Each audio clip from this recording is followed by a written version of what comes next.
So I've got to ask you about the Punisher film. I think, and this is just me inserting my own fanboyism here, so please excuse me. I think it's one of the biggest travesties of all time in Hollywood history that we did not get a sequel to the Punisher. What happened there with the studios? There was so much great story to tell, and you did such a fantastic job bringing that role to life. Right. Can you give us a little insight of what happened there after the first one came out? Well, obviously we worked on the sequel. We went through a few different writers. I was, privileged enough to be able to work with some of these guys. Stuart Beattie at one point was writing a Punisher script. He'd run off and he took another job for some reason. And we had a couple of different directors so we were working on getting the sequel together. And then I managed to get a meeting with Walter Hill, who I'm a huge fan of. Huge fan of Walter. I mean, huge Walter Hill fan, right? And I love the tone and the style that he brings. I felt was perfect for Punisher, And Walter wanted to do it.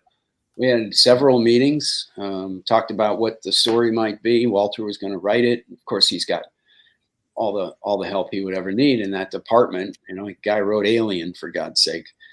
And took it into Lionsgate, and they turned us down, which I still sort of can't. I don't understand, So, but I basically said, "Listen, you're going to turn down Walter Hill. So who do you have in mind?" And the director they had in mind hadn't done anything that would tell me that they knew the character of the world or really understood, especially if you're looking between Walter Hill and another person who whose body of work didn't tell me that they understood that sort of genre. So I walked away.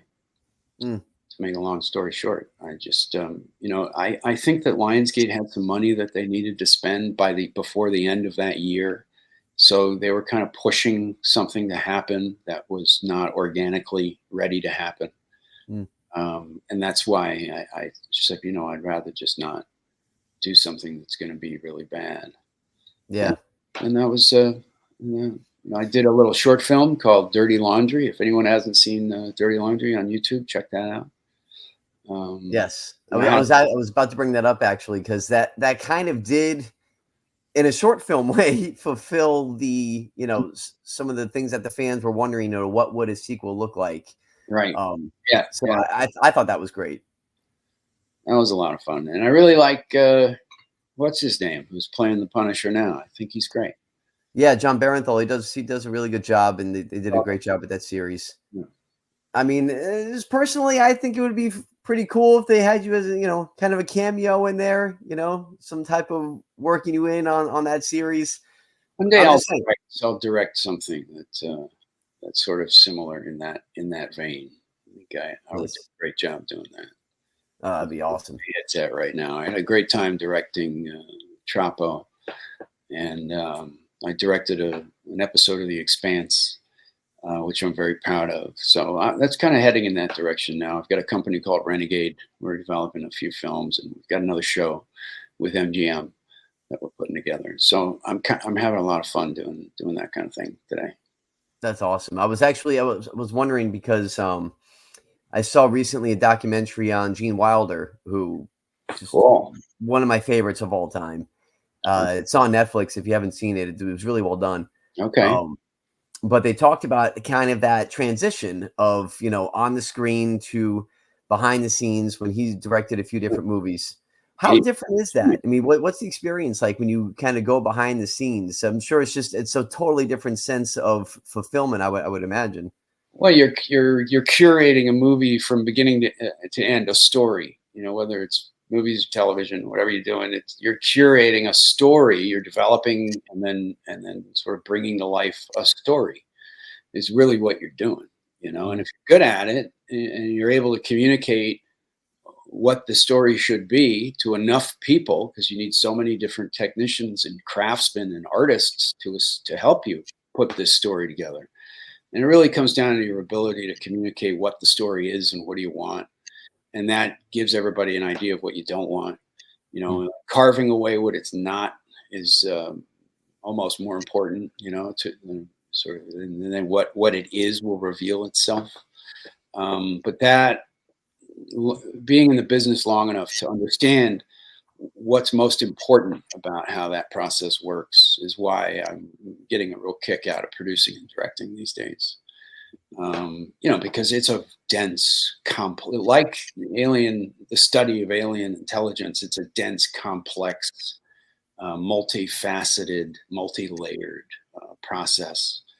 And for my money, definitely worth dedicating a life to and learning about. You never stop learning.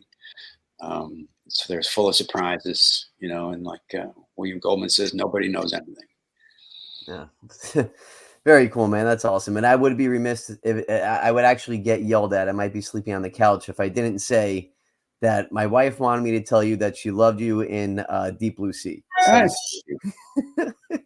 got to get that out there. She actually had it on the other day. I'm like, I'm going to be talking to him in just a few days on UAP. So, well, tell her I said thanks. Absolutely. One of the all-time surprise scenes with Samuel L. Jackson too. I mean, every time I see that scene where he's giving the speech, it's just like, whoa, where did that come from? Yeah, we screened that in New York City, and before the premiere, we had a sneak screening in New York City, and you couldn't, after Sam Jackson got eaten by the shark, you couldn't hear the movie for about 5 minutes. People lost their minds. It was so fun to watch. And you could see the studio guys running out of the theater calling, and they were saying, we need to put more money into the advertising here. We've really got something. But by then, the ball had already been rolling. That's funny. So what was it? Blair Witch Project beat us at the box office, which was shot in my backyard. So that was personally offended by the Blair Witch Project, which they literally shot in the woods of Maryland, where I grew up. Oh, that's wild.